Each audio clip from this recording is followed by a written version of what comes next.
Welcome back to the Snatch Chat podcast. Hopefully you've had a good weekend. Today you are just joined by myself and we're going to go through a bunch of questions that have been brought in from my clients, people that have listened to the show, and also people within the school community. Now, if you don't know what the school community is, it is a hub for anyone that is learning the Olympic lifts, want to get better at the Olympic lifts, or just learn more about moving better in the snatch, clean and split jerk. So I've put together this school community. It's totally free, but inside this community you've got videos, tools, drills and cues to actually help you with certain sort of areas. So I've got something that's called the Weightlifting Toolbox that is all of the common faults that you'll find through your journey of Olympic weightlifting, whether that is you are catching your snatches high and then riding down into that bottom position, whether you are rounding your shoulders as you sort of stand out the bottom of a clean, you might well be dropping your elbows in the jerk and then you're hitting your chin when you go overhead. All these are sort of common faults. This is what we sort of commonly see amongst people that want to get better at Olympic lifting. So what I've done is I've collated all these different areas and created the weightlifting toolbox, giving you the cues and the drills that you need to actually overcome them. I've also got then the weightlifting starter pack. So in there, you've got everything that you need to learn and master to actually build the snatch, the clean and split jerk. So that is your grip position, where your feet need to be, how do you overhead squat, how do you get into a drop snatch, and then we start to look to layer up the movements.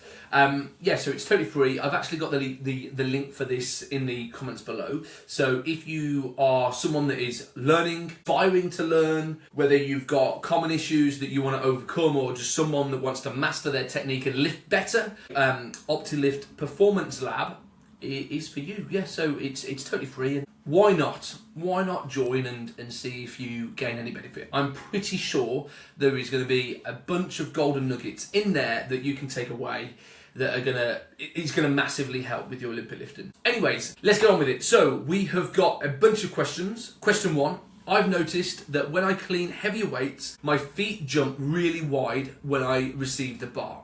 It doesn't happen on lighter weights. Is that just my body trying to compensate, or is it something I should be fixing? So if you're finding that as the weight builds, that you are jumping your feet wider, I would hazard a guess that the extension on the bar is limited and you're having to take your feet super wide to compensate for the bar already dropping. Okay, so for example, if we look at the movement, we've got the pull from the floor to the highest point that it gets to before then it drops down onto our shoulders into the bottom of our clean. If the apex of the pull is relatively low, you're not getting much height on the bar, you're going to have to drop and go wider. The wider you take your feet, the lower you're naturally going to sink into it.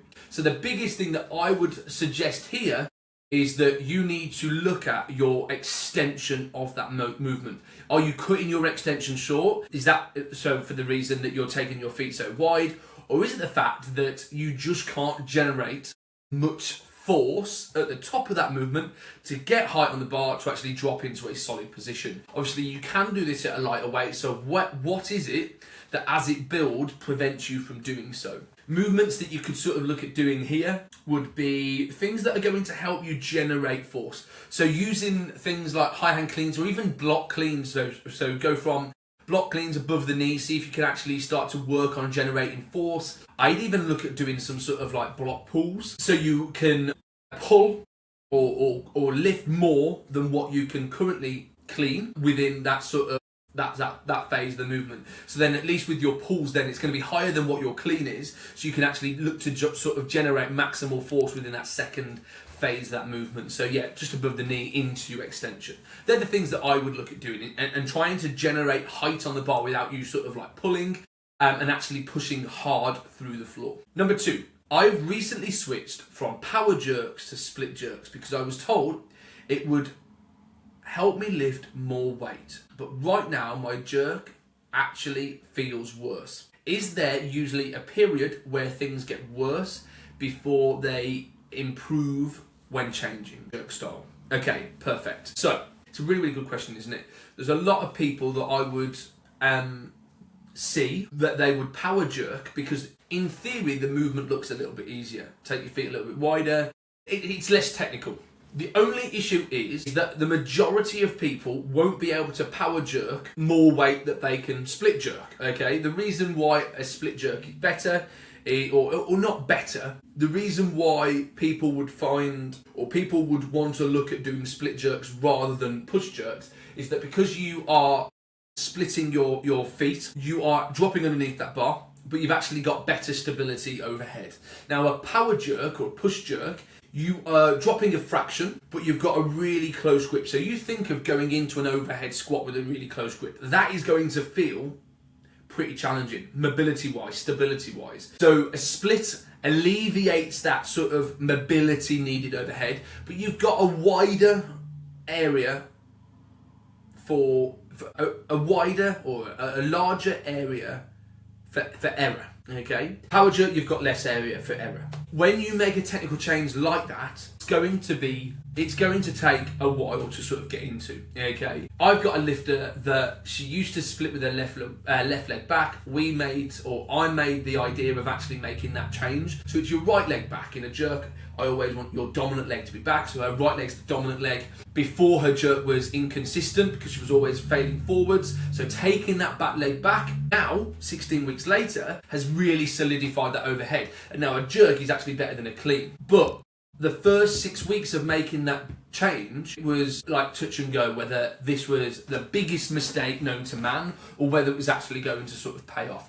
These things don't give you improvements instantly. It's something that you've got to drill in. At the moment when you make a change, it feels weird, it feels new, it feels odd. You've got to go through that stage and literally sort of trust that 6 weeks, and at that 6 week mark, you should then notice the benefits of this. If you don't notice the benefits of it after 6 weeks and there's no sign that it's actually better for you, that's when you want to sort of like revert back. But there was going to be signs that within that sort of around that 6 week mark, once you've been doing it consistently for 6 weeks, you'll actually notice that there's benefits from this, or that technical change is now bedding in and it doesn't feel as bad, and now we just need to start to load it to actually see whether we can actually overcome what you can power jerk with now your split jerk. But again, you're not going to do that within 6 weeks, but hopefully that split jerk is going to feel a little bit more natural, so now we can overload it, and at the end of like 12 to 16 weeks we can retest and actually see now your split jerk is better than your power jerk. Question number 3. I struggle to stay balanced in the clean when I stand up out of the squat. Sometimes I feel like the bar pulls me forward. Is that more about me receiving position or how I'm pulling the bar? You know what I actually think this is? Sometimes I would go for the fact that your clean is relatively good. You've got the bar onto your shoulders. You're now losing that bar forward. You're stepping forwards. The first thing that I would look at doing is changing the way you think about getting out of a front squat. With a back squat, you think about pushing straight out, okay? Pushing off the midfoot, try and stand up nice and tall. You do that with a front squat, you won't get the same outcome that you get with a back squat. The weight is now loaded on the front. As if I just think about standing straight up, what you'll find is that weight naturally causes me to come forwards and up, okay? Increasing the chances of me stepping forward. So rather than thinking about pushing straight up out of a front squat, I'm thinking about pushing backwards. I'm trying to push my chest forwards for that bar to carry in a straight line. So sometimes it's simple things like that. Just changing the way that you think of that movement. Again, if that weight is pulling you forwards, what I would probably suggest there, if you are already thinking about standing or pushing back as you stand up, that's not necessarily the issue. The other thing that I would look at changing here, analysing for the most part, is the extension phase. Is that bar coming away from you? So is there daylight between you and the bar in the extension, which then means it's catching on the front of the shoulders and you're then rocking forwards and stepping forwards? If so, you need to try and tighten up that position. Whether that might be changing your hand grip position so the bar is wider, the bar has a higher contact point, the bar stays closer. Whether that is just looking at, again, block cleans, high hand cleans, areas or hand cleans, areas that allow you to try and hone in on keeping that bar close from the hang into extension. So it could well be a technical issue where you're catching it slightly forwards on the shoulders. If so, highlight that middle section of the movement. If not, and the bar is staying nice and close to you, I would hazard a guess it's the way that you're trying to get out of the front squat. You're thinking about pushing up like you would with any other squat, where what we want to try and do is think about pushing backwards to try and lift that chest up to actually get that bar moving in a vertical line. So there's different things that you can sort of look at. Question number 4. I've been trying to improve my jerk dip, but every time I focus on dipping straight down, I feel slower and less explosive. Should the dip feel quick and reactive or more controlled? Now, sometimes when I stand up from I struggle to stay balanced in the clean when I stand up out of the squat. No, sorry, that was the wrong question. I've been trying to improve my jerk dip, but every time I focus on dipping straight down, I feel slower and less explosive. Should the dip feel quick and reactive or more controlled? Now, everyone's positions for the jerk, or there's areas within that jerk that needs to stay relatively the same. The idea of that vertical dip and drive is that bar is moving in a straight line. If we're dipping forwards, the bar comes forwards, there's a higher chance of losing it forwards. We actually reduce power when we lean forwards because now we're having to work overtime to throw that bar back. So we're just wasting energy. Now, if you feel slow out of the dip, the first thing that I would look at is how low you are dipping. The lower you dip into the movement, the slower it's going to be. It's more of a strength-based movement. Think of it as like half a squat. Half a squat is going to move a lot slower because now you're feeling the weight and you've got a longer way to drive up compared to a slight knee bend. Okay, a slight knee bend, obviously this is not how you jerk, but a slight knee bend, there's a higher chance, or it's going to be faster for you to snap up tools. So what I'm trying to say here is that you need a relatively shallow dip. As a general rule of thumb, as we dip, we don't want the knees to track over our toes. If our knees are tracking over our toes, there's a higher chance that you're going to be slower out the movement because now you're sitting deeper into that lift. You want to find a position that you can generate maximal force. Now, if I went and told you to jump as high as you possibly can and execute a vertical jump, you'd probably have a relatively shallow dip and drive. Sit into a squat, try and then stand out and go. You'd have that short, sharp dip and drive, okay? The other thing you'd think about when you go for that vertical jump is controlling into the dip and then exploding out of the dip. What you wouldn't want to do in a jerk is drop as fast as you can. If you drop fast, the bar comes away from the shoulders, you're then forcing yourself into a bar that is moving down, which is then going to slow you down. So it's about controlling the dip so then you can generate maximal force out of the dip. Think of it like an elastic band. If I wanted to hit somebody in the face, I would pull it back, aim, and then let go of that elastic band. What I wouldn't do is just pull back and let go. Less of a chance of hitting that person. And it's exactly the same. You need to control down into a position to then drive aggressively out of that hole. Everyone's dip position is going to be slightly different because everyone generates force in different depths, okay? So the best way to find out where your dip should be is to execute a vertical jump.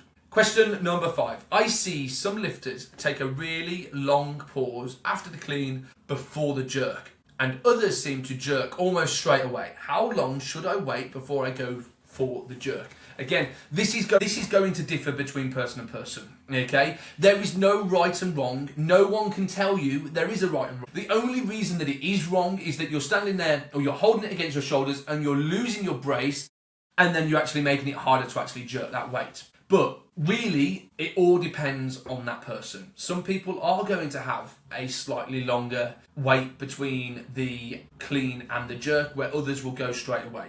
You have got to find what works for you. And again, things to think about in the time it takes you between that clean and jerk is that you want enough time to reset, rebrace, and refocus ready for the jerk. So whether you can do that within 2 seconds or 10 seconds, doesn't really matter, as long as you are ready and you are primed for that jerk. Okay, there's no point rushing out of it, but there's no point taking too much time where now you might be ready, but you've lost your brace and you've sort of gone. So it's one of those things where it will come with time and practice. Question number 6. I've been lifting for a couple of years and my clean pull feels really strong, but I often cut my pull short and rush under the bar. Why do lifters tend to do that? Again, with some of these questions, there is never going to be a right or a wrong, and it's never black and white. You've got this sort of grey area, okay?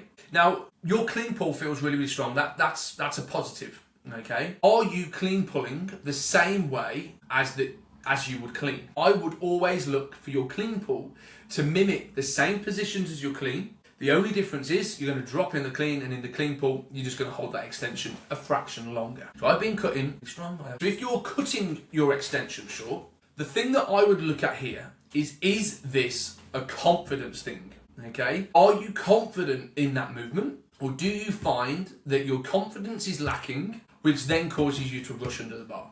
If that is the case, what you start to need to look at doing now is focusing, highlighting that middle section of the movement. Okay, so if your clean pull feels really strong, I'm assuming that you've got good force off the floor to your hang position. And then from the hang position, that is when you're self-doubting yourself and you're cutting the extension short. Block pulls, block cleans, hang cleans are the things that are going to highlight this midsection of the lift. And all you're going to think about here is driving hard into that movement. Again, another movement to help you with extension are power cleans. So you might look at block power cleans or power cleans from the floor to look at generating maximal force and trying to catch up a little bit higher. So that way then, if I've got to catch higher, I've got to reach extension to actually catch higher.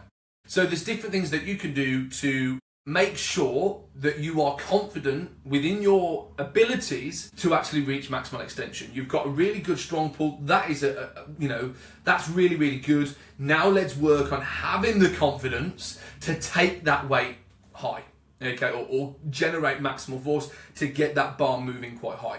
Question number 7. I tend to make most of my cleans but miss the jerk a lot more often. Is it normal for the jerk to be the limiting factor in the clean and jerk? And again, everyone's going to be slightly different. You've got the likes of Emily Campbell. Really good. She's really good at cleans, but she's absolutely phenomenal at a jerk. You know full well, if she hits the clean and standing up, she's all day got the jerk. Where there's other lifters, I'm trying to think of other lifters, I can't think of any other lifters at the moment. They might make the clean look really, really easy. They stand it up and then they are absolutely diabolical at the jerk. Or not diabolical, that's quite harsh, but the jerk is their limiting factor. You're always going to have something that is your limiting factor. You can't be ace at all these areas. As much as it's really, really good to be ace at all these areas, your jerk may be the thing that lets down your clean and jerk. But there's others out there that have a really good, strong clean, or a really, mediocre clean, and then an absolute phenomenal jerk, okay? Nothing is right and nothing is wrong. Everyone is going to be slightly different. If your jerk is letting you down, that might be something that you need to have a higher focus on in your next cycle, where you're going to jerk 3 times a week. Making sure that you're building capacity, building strength within that movement so your jerk doesn't let you down as much. But again, everyone's going to have strengths and weaknesses in all different areas, and we've got to use those strengths and weaknesses. Our weaknesses are the things that create the focus points for our program. The strengths are the things we look to try and maintain. Question number 8. I've been told that my dip in the jerk is too deep. Is this actually an issue that needs addressing? Now again, some people will be able to dip a little lower than others, okay? There is no right or wrong. The only thing that I would say when it is wrong is that if you dip too low, that now you're slow out of the dip and drive. Your drive out of the dip is slow, okay? Because you've sat too low into this movement, so it's more of a strength-based movement than a power-based movement. We want to make sure that wherever we dip to, we can extend or we can drive hard and fast into extension. If we can't, and you're slow coming into that drive, you're only limiting the weights that you can get overhead, which means then you probably do want a shallower dip so you can generate more force. Question number 9. How do you manage the therapy side of your coaching role? It's a very good question. How do you manage the therapy side of your role? Now, it's something that I didn't necessarily think about when I first became a coach. I didn't realise that there was going to be a big element of sort of a therapy, just talking to people and listening to the things that they've got going on in their life. But then when you look at it, is that having a coach, having someone that you go to on a weekly basis or speak to on a daily basis, like I speak to a lot of my online clients on a daily basis, you build a relationship, and people might not have people to listen to, and the coach is then the person that listens to them. As a coach, you're always asking how they are, and you're always taking into account the stresses that they've got into their life. They're naturally then going to start to give you more things. Now, I wouldn't say I'm a therapist whatsoever, but what I like to try and do is guide a person to a better outcome. So I actually like it, and I think it's just coaching. It's just coaching. I'm a weightlifting coach, but also the element of like a personal coach. I say a personal coach very, very lightly, but things that are going on in your personal life is going to impact what you can do in the sport of weightlifting. So as a weightlifting coach, I also need to be able to help people overcome things that are happening within their life. And I'm not one to give answers, more about giving them the tools to help them overcome certain areas, okay? Stress, for example, we might start to look at or talk about sleep and creating a sleep routine so they can sleep better. I then might look at helping them with nutrition, okay? Everything really is linked, and it was really good. So a couple of podcasts ago, I sat down with James, who one of my clients, but also he's a psychotherapist. And the way that you overcome like poor mental health is very similar to how you put a program together in the gym. And I think that really sort of resonated with me, because it's all basically the same. So whether someone has got, poor mental health, and now they're coming to me and giving me, I feel this way, this now is affecting my training. All we look to try and do, okay, so if your mental health is poor, what are the things that we can do? How's your sleep? How's your nutrition? How is your hydration? It's almost like me asking you the questions of, okay, so you're failing snatches. What do you think is holding you back your snatches? What's your consistency like at 80%? What's your mobility like? All we're looking to try and do is diagnose certain areas. And that's what all I try and do as a coach. I try and diagnose certain areas that I am capable of doing as a coach. So it might well be, my nutrition is shit, it's all over the place. Okay, so now let's look at eating better. Okay, let's change one meal, the breakfast or your breakfast, so you start each day feeling better, more fueled for the day ahead. Now, by making that one change to their meal, they may start to have a positive outlook, or more of a positive outlook for the day ahead. But okay, now I feel a little bit better because I've eaten a really good meal. They might then start to naturally look for better alternatives throughout the day. But if they're eating better, they now can train better. In their training, I'm telling that person, you're feeling pretty shit at the moment, your motivation is really low. So rather than looking at the full program, all I want you to do is complete exercise A and B. And if you've got any energy or motivation at the end, look to try and do this. But your goal for now is complete these two movements, okay? So all I'm looking to try and do is reduce their expectations down so they get that dopamine hit of, okay, I've done something that was needed, okay?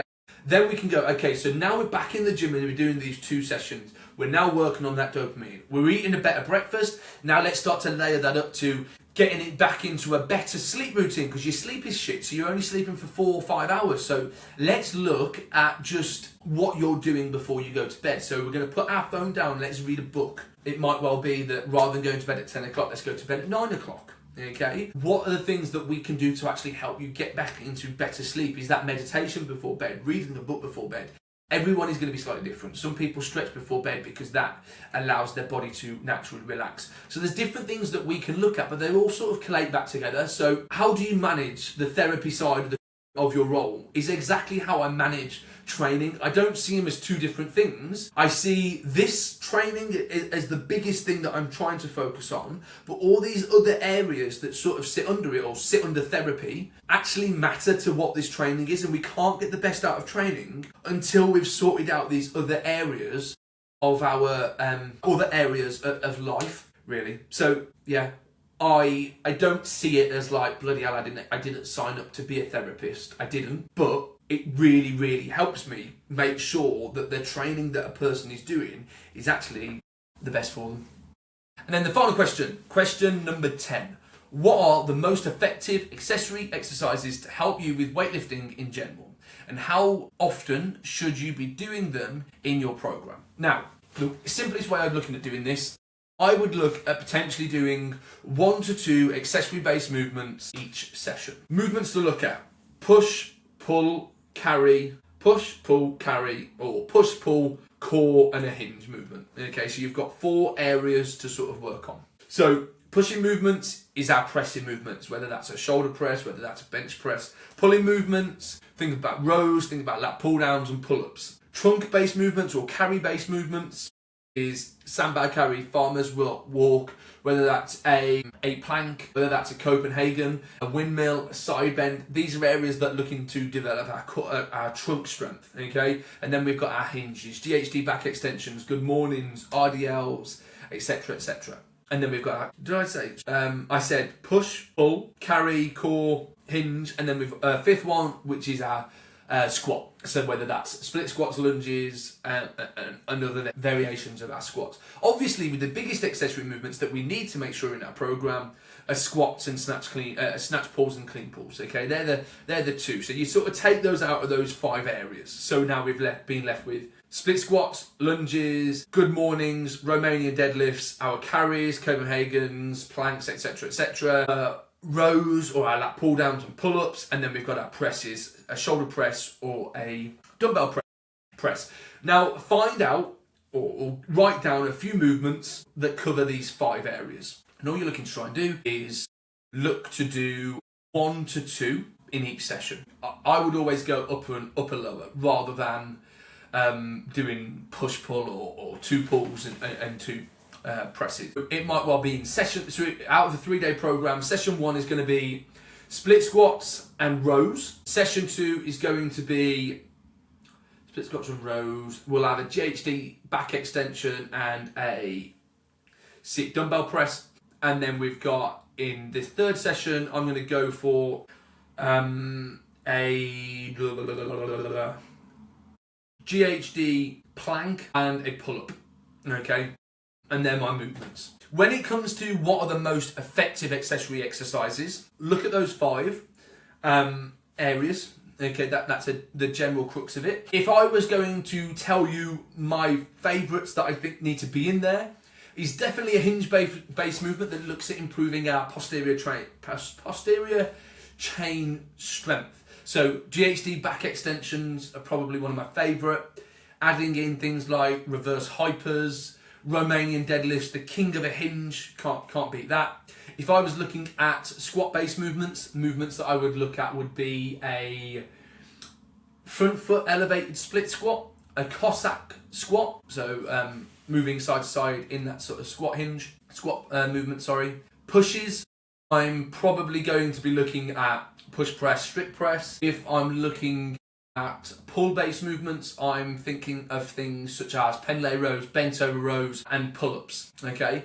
I don't necessarily think that there is only a few that you need to sort of look at. I think with your accessory-based movements, they want to support certain areas within your program. So there's no point putting the press in there if your pressing strength is not necessarily a weakness of yours, and you can actually put more good work to use. So for example, losing position on a clean, in the bottom of a clean, coming out like a prawn. My accessory-based movements might well be Zerch good mornings, but in the elbow crease and hinging backwards. I would look at GHD planks, GHD back extensions. I would look at bent over rows, Pendlay rows, all these areas to develop a stronger posterior chain and especially mid-back, okay? You've got to make sure really that your weaknesses are looked at when it comes down to the accessory-based movements. Accessory-based movements want to support the overarching goal of your program.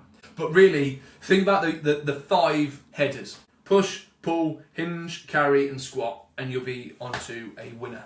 That is the end of the Snatch Chat podcast. Thank you very much for listening. You've taken away some gems that are actually going to help you support and improve your training. And as I said at the start, I have got the weightlifting, the OptiLift Performance Lab, which is a school community, which is obviously free for anyone aspiring, learning, improving, want to just be better weightlifters. And there's different things in there that are actually going to help you overcome certain areas, whether that's a common technical fault, an area that you want to develop, or whether you're just looking to learn the basics of the snatch. I've got a classroom full of videos that you can sort of go away and actually execute. Obviously, then you are within the Optilift community, so you'll get analysis and reviews from myself as well. So the idea of creating this was really to sort of back up the idea behind the podcast. The podcast is out there, free tool to just go over common things, common issues, within our movements, and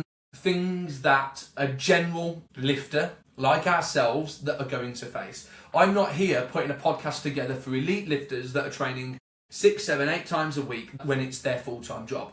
I'm here for those people that have got busy work life, busy work life. I keep saying work life and then not saying anything, but they're busy at work, they've got a busy home life, they've got limited time to train. All they're looking to try and do is squeeze out as much quality in their training as possible, and making sure that weightlifting is simple to actually keep them within the sport, and raising awareness that we don't need to try and train 6, 7 times a week to get good at weightlifting. All we need to try and do is look at quality rather than quantity.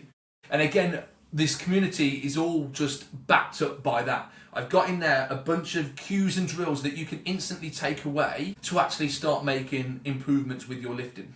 But hopefully you found this podcast really useful. If you haven't already, make sure to follow and give it a like so we can carry on making episodes for the Snatch Chat podcast. See you in the next one.